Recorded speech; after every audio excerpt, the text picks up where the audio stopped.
First బియ్యపిండి తీసుకున్నా అండి. బియ్యపిండిలో బటర్ యాడ్ చేశాను. బటరు బియ్యపిండిలో బాగా మెల్ట్ అవ్వాలండి.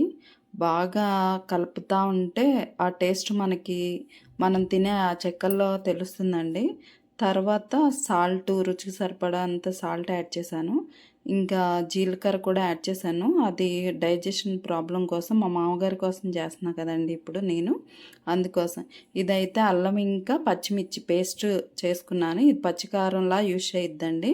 మీకు ఇది వద్దనుకుంటే మనము కూరకారం యూజ్ చేసుకోవచ్చు. ఇప్పుడైతే అవి నువ్వులు కూడా యాడ్ చేశాను. ఇంకా పప్పు ఉంది కదా, పచ్చెనగపప్పు, అది ముందే నానబెట్టుకోవాలి ఒక హాఫ్ అన్ అవరు. అంతా కలిపి చక్కగా మిక్స్ చేసుకున్న తర్వాత లుక్ వామ్ వాటర్ అండి, అంటే హాట్ వాటర్, అంత హాట్ ఉండకూడదు. అన్నీ కలిపేసి చక్కగా యాడ్ చేసుకున్న తర్వాత పిండి కన్సిస్టెన్సీ చూడండి అలా రావాలి. మనం రౌండ్ చూస్తే అలా లడ్డు అయిపోయినట్టుగా చక్కగా వచ్చేసేయాలండి. మన దగ్గర పూరి ప్రెస్ కనుక ఉంటే చాలా యూజ్ అయింది. చెక్కలకి మనం అదే యూజ్ చేస్తాం కదండి. ఆయిల్ పేపర్ని అలా పెట్టేసుకుని అలా ప్రెస్ చేయటమే. అలా ఒక్కొక్కటి ఆయిల్ హీట్ అయ్యాక వేయించుకోవటం అండి. ఇవి చాలా బాగా వచ్చినాయండి. ట్రై చేయండి మీరు కూడా.